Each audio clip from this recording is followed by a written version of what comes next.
Are you digging up the dirt on your dead? Want to find out how? Hear the latest on new family history sources and websites with interesting and fun guests and experts. Find out what other people have been learning about their ancestors. From kings to thieves, inventors to farmers, nothing that's been discovered should surprise us anymore, but it always does. Find out what we mean. Great family history stories and information are on the way now with Extreme Genes, Family History Radio, and extremegenes.com.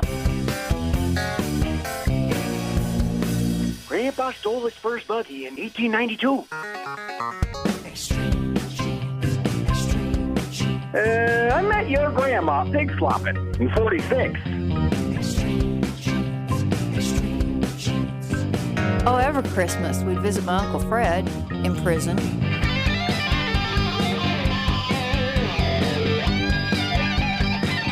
Welcome back, Genies. It is another edition of Extreme Genes, Family History Radio, and extremegenes.com. Fisher here, your intensely focused radio root sleuth, and we have a fun show lined up for you this week. With the Oscars happening, we have a very Hollywood flavor happening here. Rhonda McClure from the New England Historical and Genealogical Society will be joining us. She's a professional researcher and speaker and has researched many Hollywood stars as well as other notables, and will be here to tell you what it takes to find out what star of the screen is your relative. I mean, wouldn't that be cool? Fly out to Hollywood and knock on some star's door and say, "Hey, it's me, your long-lost cousin." Then, when you're arrested for trespassing, you whip out the proof. And anyway, early New England had a lot of settlers whose descendants today include people like Clint Eastwood, Richard Gere, Matt Damon, Bing Crosby, and Robert Redford. Rhonda will also fill you in on a fantastic project called The Great Migration. Now, if you have New England ancestry or even think you do, you'll want to know about this. Rhonda joins us in about 11 minutes. Also later on, Tales from the Trail at Roots Tech. And I love this. Tom Perry, our preservation authority from tmcplace.com, will be here to answer a very unique question. Can one of those QR codes he's been talking about the last few weeks for sharing family history work in a tattoo? I cannot wait to hear what Tom has to say. Email Tom with your preservation questions at asktom@tmcplace.com. Here are a couple of comments on last week's show. Fisher's Stan segment on traveling to where your ancestors lived has already put us in travel planning mode.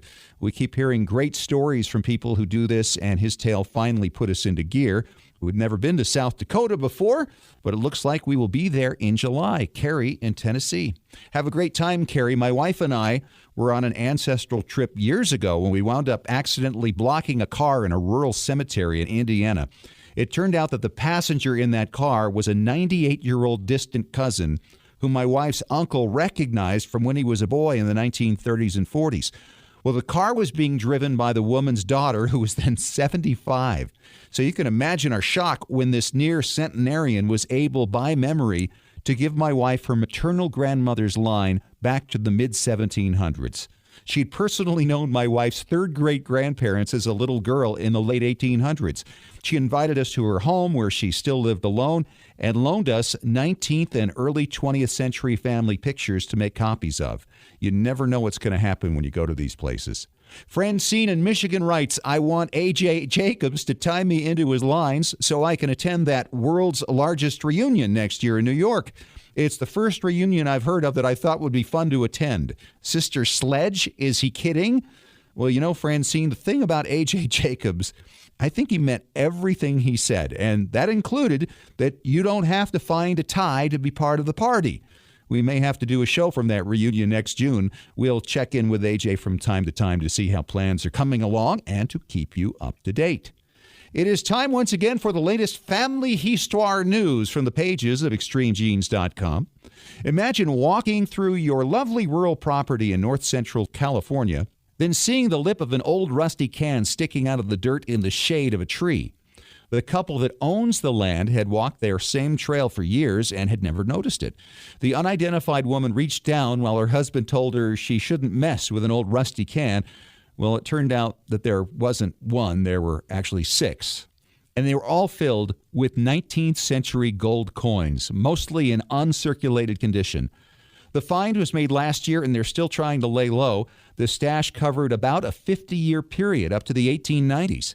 They could tell because the coins were in rough chronological order, starting with the first can, which covered the 1840s and 1850s. Then once full, whoever left them went on to the next can, and then the next. In all, 1,427 gold coins were found. Face value, $28,000. But the overall value, according to the expert who has been entrusted with them, is around $10 million. He says a few of them may be worth up to $1 million each. I mean, it's a crazy story. He says the couple's staying anonymous because they don't want people to look at them differently. They are happy with their lives, and they don't want people with metal detectors to swoop down onto their property and start their own gold rush. They're planning to keep a few of the coins for souvenirs and auction the rest. And then from the proceeds, they'll pay off some bills and make some contributions to charity. Of course, from the family history side of things, wouldn't you want to know who it was who left these things behind? Maybe the couple doesn't, out of fear some unknown descendants will come calling and say, hey, it belongs to my family. Well, I doubt it would be hard to figure out who had access to that land for most of the last half of the 19th century. You know, when I was about 10 years old, growing up in Connecticut, a friend of mine found a pouch of old Indian head pennies in the backyard of his 1860s era house. He thought he was rich. Why don't these things happen to me? Anyway, find a link to the story now at extremegenes.com. See pictures of the rusty old cans and those gorgeous gold coins as they were found. Next, it was found in a flea market in Virginia Beach. The man wanted $1,000 for it, and then $250, and finally he traded it to a woman who was willing to exchange work for the 200-year-old Sprick family Bible from Holland that she desperately wanted to get back into the hands of a Sprick family descendant. Not that she knew any of them. Her name is Carrie Moulton. She's an avid genie, and she spotted the Bible in a rummage bin. Well, after the intense but successful negotiation, Carrie carefully studied the Bible and learned that it had belonged to a Dutchman named Hendrix Albert Sprick. Well, from there, she went to the resources of Ancestry.com to begin the process of tracking down a descendant of the man who might appreciate having such a rare artifact. After some effort, Carrie found Sprick's great-great-granddaughter, Kathy Clark, in Lexington, Kentucky. Well, she contacted Kathy, who was very much aware of her Sprick family story and who couldn't believe the gift she was about to receive. The Bible had left the family around 1910 when the last family member known to have it died. Hendrix Sprick was born in Holland in 1808. He came to America with his wife in 1874, but she died 6 weeks before the landing in the New World. Kathy tears up as she imagines her ancestor clutching the Bible as his wife's body was buried at sea. The Bible is written in Dutch with the names of all the family members and birth dates handwritten in the front pages. It's in perfect condition, and the only thing she's more grateful for than the Bible is Carrie Moulton, a stranger who spotted a treasure that she knew rightfully belonged in the hands of someone else, someone she didn't even know yet, and wouldn't let it go. We've got the link on extremegenes.com, and the Bible pictures are awesome to see. Check them out. You know, we've talked a lot about the fun of meeting people at the Roots Tech Conference in Salt Lake City last month, and I thought we'd share with you some of the family stories we heard along the way. And I was amazed at how many scoundrel stories there were to be found. First up, here's Mark Donnelly from Chula Vista, California. I would say the most unbelievable story was the one where my grandfather on my Mullen's line, the one who had his partner in crime sent to jail and tried to take him out, and then when he got the jailer to take him out, then he had to try to get the jailer taken out. That one was really kind of weird. Although I did find an ancestor recently who, I don't know, maybe this is something about my family history, who robbed the neighbor's house, then burnt it down. So there was a lot of court records that were generated by this, and I was able to kind of see the intimate details of what happened and just trying to figure out why they did something like that. The other thing that was interesting is kind of the turmoil that it sent that family into in the generations downline of the things that happened from that point. So it was just kind of like, like literally like a shockwave. And it was, at least 2 or 3 generations before it kind of mellowed out, it seems like. Yeah. There are consequences. Thank you, Mark. And also with a great story, Nikki Smith from Spanish Fork, Utah. My great-great-grandmother is named Charity Williams Henderson Kreitz. And when they were trying to get her Civil War pension for a widow's pension after her husband Adam passed away, this stack is like 4 inches high of the records because she left her first husband because he was an alcoholic, and she never actually quite divorced him. He showed up in court twice. She never did. So a year later, when she married my ancestor, she wasn't divorced. And so they took quite a long time to figure out that she was actually a common law wife, and that it just made it really interesting to see that comments that she would make in the pension. Well, you can't blame me for leaving him. He loved whiskey a lot more than he loved me. And things like that. Oh, I love that. I don't know. There's something about scoundrels that I just really like. They're intriguing individuals, aren't they? Thanks to Nikki. Thanks to Mark for some great stories there. And coming up later in the show, Tom Perry talks tattoos and QR codes. And with the Oscars getting all the buzz, are you related to a Hollywood star? There are ways to find out. Rhonda McClure of the New England Historical and Genealogical Society will tell you who she has researched and how you can tie in. She's coming up next on Extreme Genes Family History Radio and ExtremeGenes.com.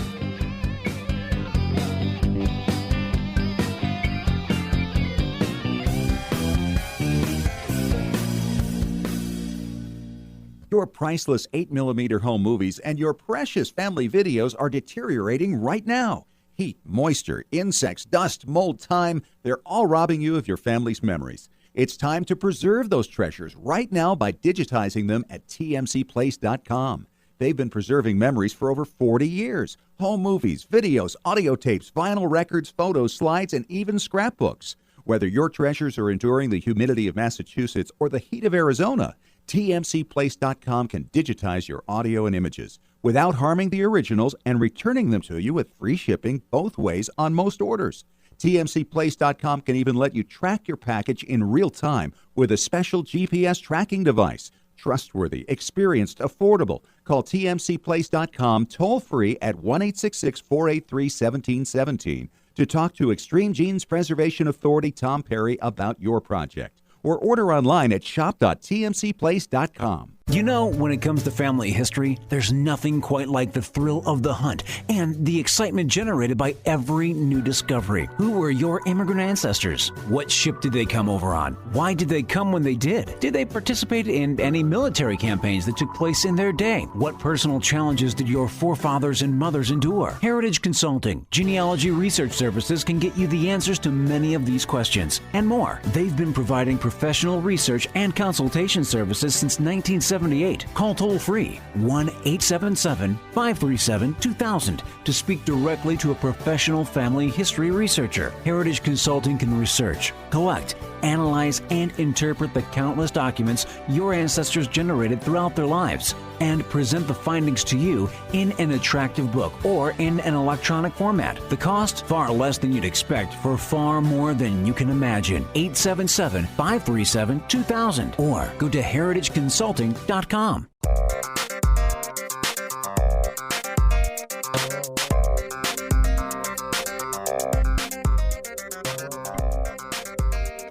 Welcome back to Extreme Genes, Family History Radio, ExtremeGenes.com. It is Fisher here with professional researcher from the New England Historical and Genealogical Society, Rhonda McClure. How are you, Rhonda? I'm fine. How are you doing? Awesome, and welcome to the show. Glad to have you here because we've got the Oscars, the Academy Awards going on, as Bugs Bunny used to always say, this weekend.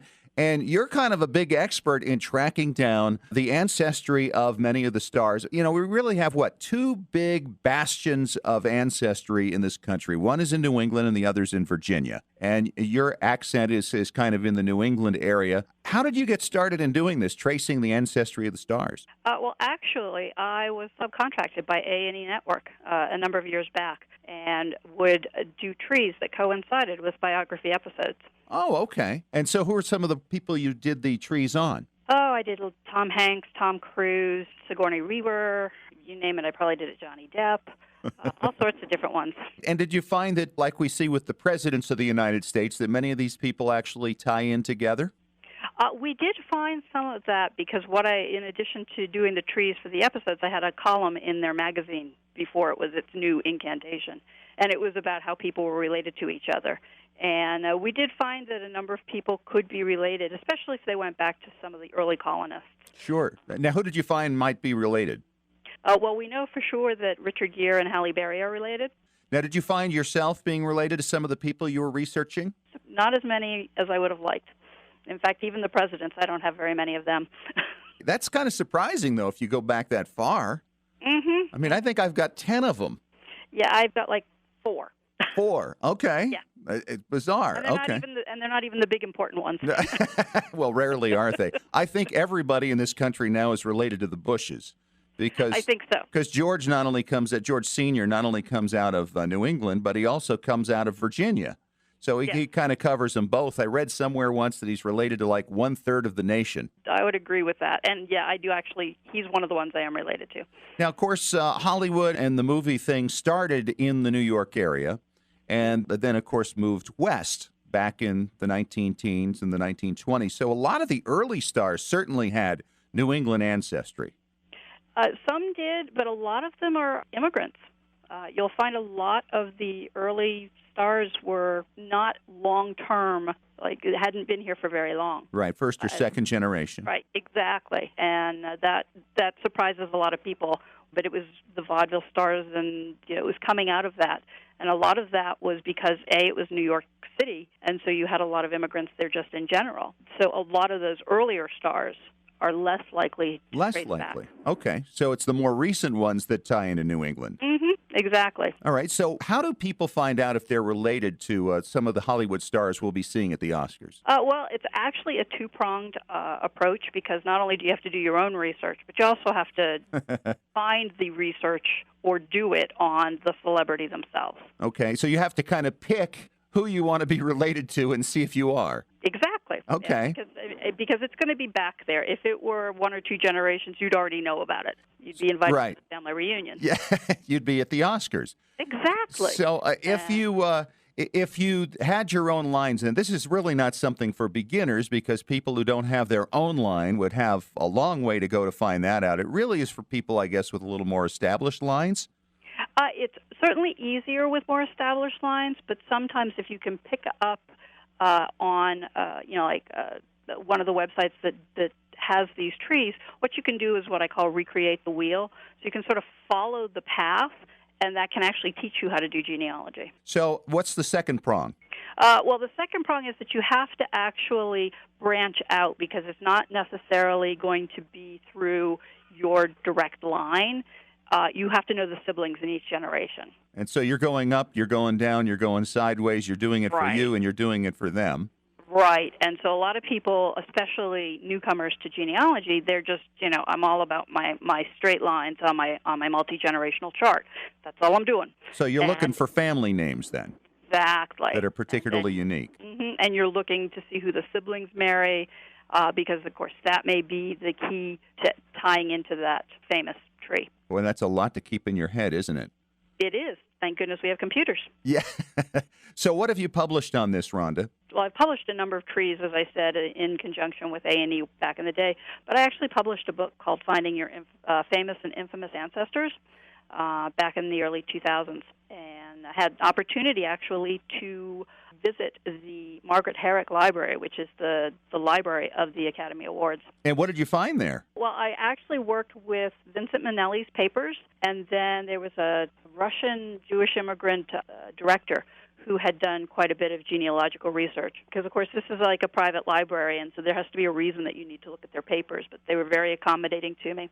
And so I was able to find out some of the information about where in Italy the Minnellis came from and things like that. So you were working on Judy Garland, Liza Minnelli. Well, I guess it would just be Liza's side, wouldn't it? It was on that, was Liza's. I mean, I was doing Judy in general, but those papers helped me on that side because at the time I was doing that, we didn't have quite what we have as far as Internet availability of records. So I didn't have easy access to naturalization papers and things like that. So without those papers, his side of the tree would have been much shorter. So what's the biggest surprise you've found in doing this kind of research? Sometimes the biggest surprise, like Johnny Depp is very all about his living in France, and yet he descends from Huguenots.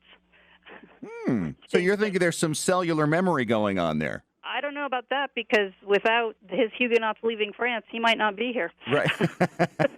Let's face it, France was taking a dim view on those Huguenots. That one was sort of one of those ironic twists of fate, where he's gone back to the very country that tried to obliterate his ancestry. Wow, that is bizarre. So what other surprises have you run across? So Tom Cruise, who is Thomas Cruise Maypother the Fourth. Right. The Thomas Cruise Maypother the First was not actually born with that name. In fact, he's not even a Maypother. His mother was married to a Dennis Maypother who died, and she married a Thomas O'Mara, and so Tom the First is actually from that second marriage. Okay, hold on, wait a minute. I'm getting my map out here, my chart, trying to follow that one. But, so there was no Thomas the First, and really there's no Thomas the Fourth anymore because he's dropped the Maypother. Right. I mean, by birth, his birth certificate calls him Thomas Cruise Maypother the Fourth. It's a big old. It's wow. And have you actually shared this with Tom Cruise? I have not had an opportunity to share it with him. Somebody, when he did the Inside the Actor's Studio one time, they gave him very, very lovely layout of his tree back to Dennis Maypother, and it was wrong. And it was wrong. Just like the George Washington tree that was presented to President Grant we talked about last week. Exactly. And at the time, I was sitting in my house, yelling at the TV, "That's wrong, that's wrong." Well, that's kind of the curse of being a professional and having that information in your head, isn't it? It is, yes. We're talking to Rhonda McClure from the New England Historical and Genealogical Society, and with the Oscars going on, she's the one who has tracked down so many of the stars' ancestry. We'll find out more about how you can tie into them coming up next on Extreme Genes Family History Radio, extremegenes.com.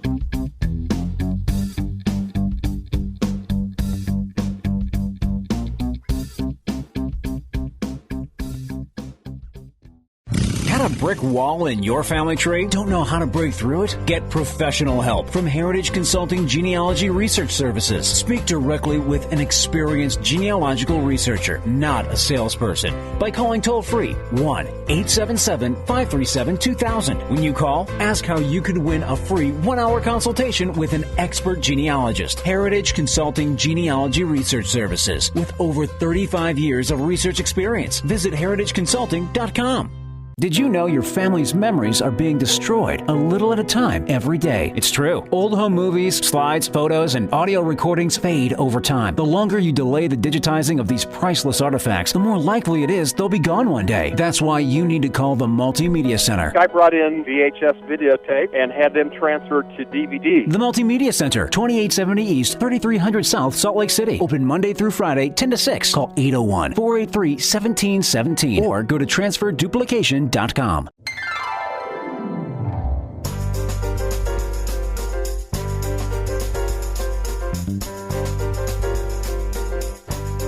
Welcome back to Extreme Genes, Family History Radio, extremegenes.com. It is Fisher here, your radio root sleuth, with Rhonda McClure from the New England Historical and Genealogical Society. She's been researching the stars for how long now, Rhonda?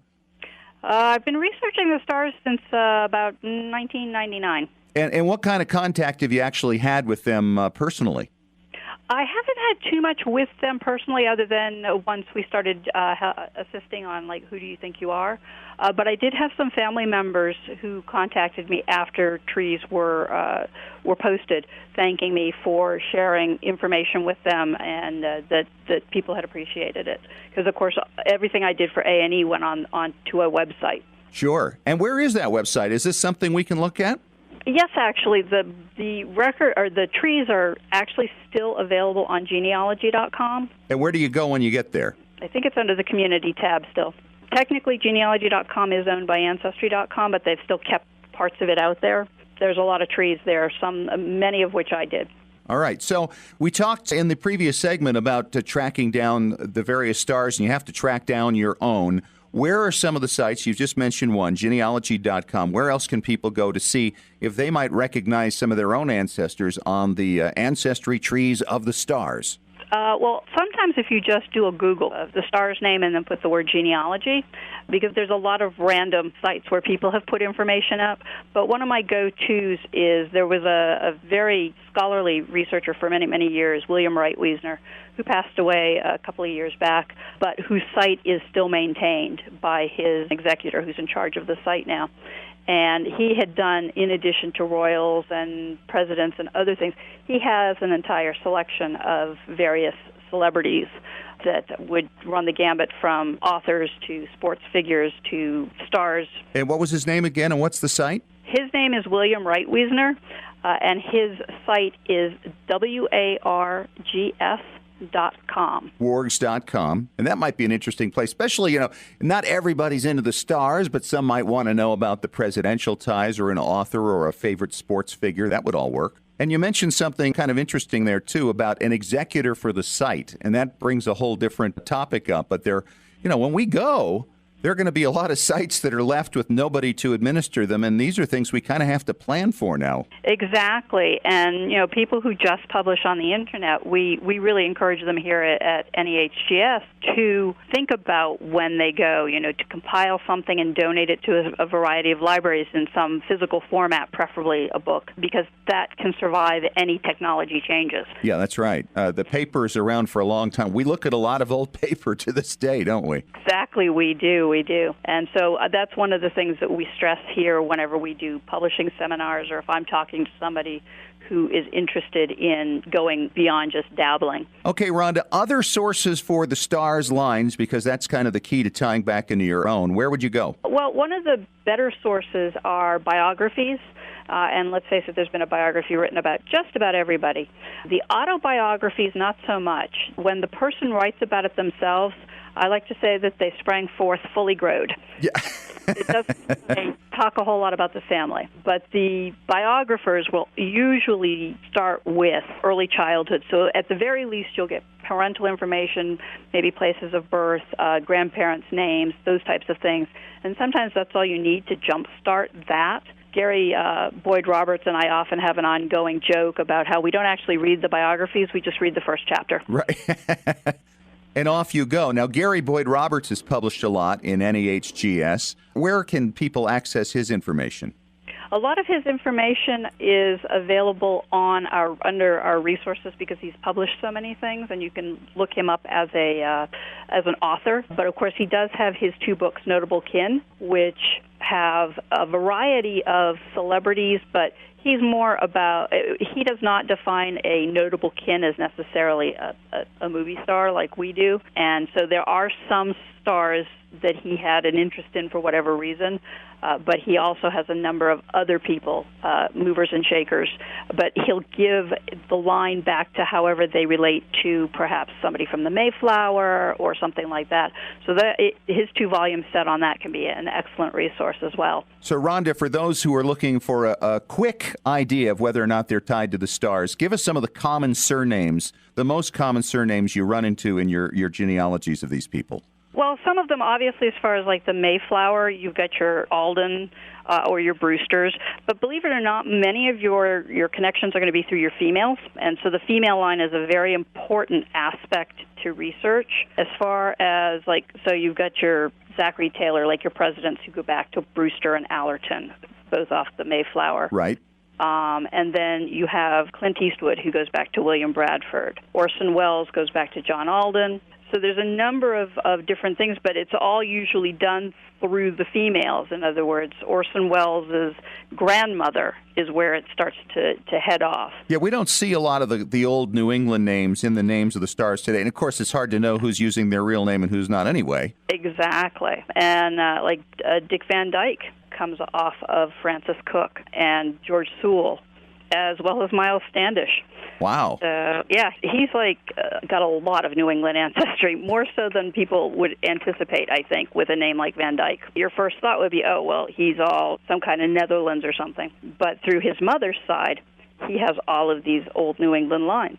Interesting. How about the Lathrops? The Lathrops, now that is a huge New England name, and a lot of people descend from it. I can't think of anybody right off the the top of my head who has that, but there are certain surnames that we just recognize as old New England names. So the old names typically are the ones you'll tie into that, and that goes back from the era of the Great Migration. Mm-hmm. Yes, which is why the Great Migration is such an important research project that we undertook, in that so many people come from such a small time period. Okay, real quickly, because we are running out of time, for people not familiar with the Great Migration project that you're doing at the New England Historical and Genealogical Society, fill us in on what the resources are that are now available on it. Okay, well, the Great Migration Project right now spans 1620 to 1635 and is available both in book form and then is available to members of NEHGS as one of our databases online. And it was a completely scholarly work in that the gentleman who spearheaded it would go and look at original records both here and in England to identify the origins. And the requirement was that the person had to be in the country through some record here in the colonies in New England primarily by whatever the year was, so between 1620 and 1635. And he, in the little sketch on those individuals, it lists the person, his wife, his children, but then what's known about his origins back in England, if he was able to identify the ship he came over on. Sometimes all you need is those children, and you can tie things in. So this is an ongoing project right now. Yes. Mm-hmm. He has completed through 1635, and usually he'll take a little time off and do something else, like he's been working on a Plymouth book and re-examining some of those early settlers. But as I said, it's an ongoing thing, and there's an actual Great Migration offshoot of our website that talks about the experiences of the Great Migration and resources that can be used. So it's a great learning place for people who may find that they descend from some of these early arrivals. Is there a lot of new information still to be found on the early arrivers? There is a lot of new information, primarily because as more and more records get digitized and indexed, things pop up that we wouldn't have thought of to look at before. In other words, we have blinders on very often with our research. So when you put in a global search and all of a sudden this random resource comes up that you had previously maybe discounted, now maybe you'll look at it. And so that's one of the benefits of the Internet and the indexing. Well, it's all fascinating stuff, and you got the best job in the world, don't you, Rhonda? I do, yes. I get paid to play. She's Rhonda McClure with the New England Historical and Genealogical Society. She researches the stars, and thanks for your time, Rhonda. Oh, it was my pleasure. And coming up next, Preservation Authority Tom Perry talking about QR codes and tattoos. It's a question from a listener. He's going to answer it next on Extreme Genes. Family History Radio, extremegenes.com.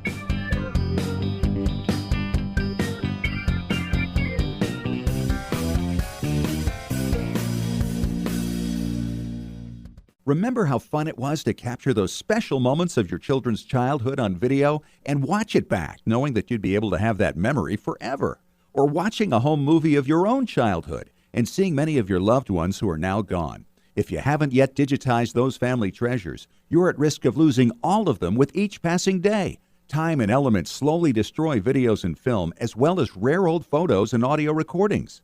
Rescuing your memories is what TMCplace.com has been doing for over 40 years. They can transfer all these discs and hard drives so you and your family can enjoy them digitally for generations to come, and without damaging the originals. They provide free shipping both ways on most orders. They even offer GPS real-time tracking of your package so you can be confident that nothing can ever be lost in transit. Call toll-free 1-866-483-1717 to talk to Extreme Genes Preservation Authority Tom Perry about your special project, or order online at shop.tmcplace.com. How's your family history research going? Are you stuck on a difficult line? Don't know how to start? Let the professionals at Heritage Consulting Genealogy Research Services help. Heritage Consulting has been providing professional research and consultation services since 1978. They can help you find your own personal family history for far less than you would expect by researching, collecting, analyzing, and interpreting the numerous historical documents your ancestors left in their lifetimes. They'll then provide you with a professionally written report in book or electronic form that you and your family can enjoy for literally generations. Knowledge of your ancestors forges stronger ties within your family and helps children better appreciate who they are within the context of your family history. Call Heritage Consulting Genealogy Research Services right now. The call is free. Dial 1-877-537-2000. That's 1-877-537-2000. You'll speak directly to an expert genealogist. Find out more at heritageconsulting.com.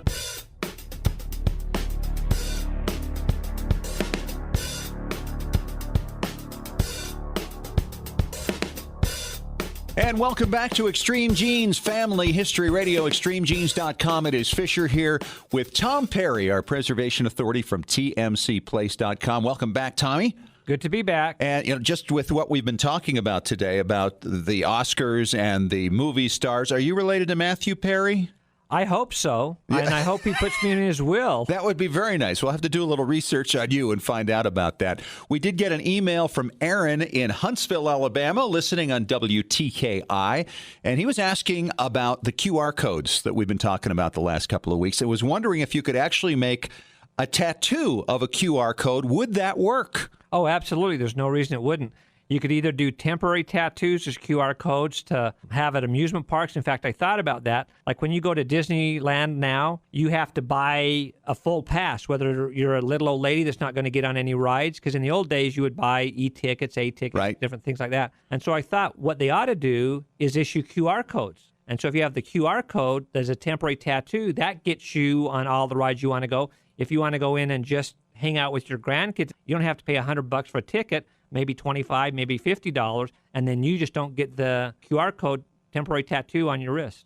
Wow, what a great idea. You should work for Disney. Oh, wait a minute. You did. I did. At one time. But back to the QR code, there's so many options you could do with this. If you had little children and they got lost in the park, all they have to do is scan the QR code. They know who they go to, who they belong to, and they can page you by name. You can put as much information on as you want. You could tell them what hotel you're staying in, as much detail. So if your kid wanders off, they go to one of the first aid stations, they scan the QR code. Oh, he belongs to so-and-so. They're staying at such and such a hotel. They could get the information out. They would have your cell phone number. They could call you and say, hey, your 2-year-old is at station XYZ. You keep coming up with these things. Are people doing this now, or is this something you could do with it? Oh, this is something you could do. Nobody's doing it, but, Disney needs to call me back and say, hey, show us how we can implement this. Because it'd be very simple to do, and it'd be awesome. I mean, if I had young kids, even if I have them on those little leashes, I would still want something like that. And leaving the park, if you have your QR code and you're not with the person that you're supposed to be, they could have security that you couldn't get out of the park. So if some little 4-year-old was leaving with somebody that had tried to kidnap them, when they scan, the QR codes don't match up, so you don't get to take that kid outside the park. You are always thinking, aren't you? I try. Absolutely. So hopefully that answers your question, Aaron, and thanks for sending that off to asktom@tmcplace.com. And whenever you do that, you get a $25 discount on any purchase you make from shop.tmcplace.com. Exactly. Tom, what else do you have for us today? Okay, I've had a lot of people have questions about scanning, and just quickly, when we were at Roots Tech a few weeks ago, we had people come and say, hey, I want to buy my own equipment. What do I need to do? So I told the people that live locally there back in Salt Lake where Roots Tech was, there's a place called Picture Line, which is downtown Salt Lake, is a good resource to go. They also have an online presence. If you don't live in that area and you want to do everything online, there's a great company called bhphotovideo.com, B as in boy, H as in Harry, photovideo.com. And you can compare all kinds of scanners. If you want to get a good scanner, you're looking at least $1,500. These $200 ones at Office Max and stuff, I wouldn't get unless you don't really care about the stuff you're scanning. But if you want to get a real good prosumer, you want to spend about $5,000. Or if you want to get a Hasselblad FlexTech X5 scanner, they're only $25,000. Oh, my gosh. It's a bargain at twice the price. Exactly. Well, and any time you get into something like that, I think for family history purposes, you want to share that cost with members of the family and spread it out. And as we've talked before, if you want to rent one, we can rent you one as just as good so you can split it between your family. If you have enough that you want to send it around, you scan, send it to the next family, do that as well. But get a good one. All right, and coming up next, Tom's going to talk about videotapes and why we're losing them as every day goes by on Extreme Genes, Family History Radio, and extremegenes.com.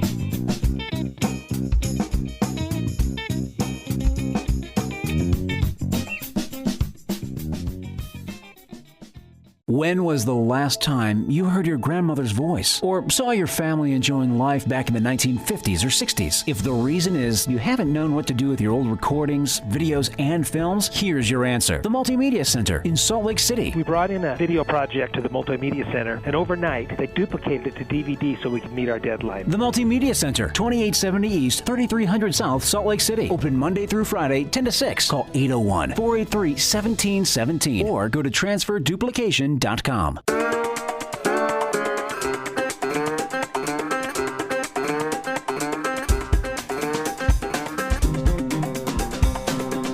are back, and you have found us. Extreme Genes, Family History Radio, extremegenes.com. Fisher here, the radio root sleuth, with Tom Perry, our preservation authority from tmcplace.com. You can always contact Tom to ask your questions at asktom@tmcplace.com. Tom, you've been telling me the last couple of weeks when we've been off the air about you got to get in these videos. You've got to get in your kids' videos from the 90s and the O's because they are deteriorating every day. Talk about this. Oh, yeah. As we speak, while we're broadcasting right now, your tapes are dying. They're going away. The biggest problem with tapes or about anything that's magnetic is like the tire on your car. As you drive down the street, you don't actually see the wear, but after a while you see the wear. That's how tapes are.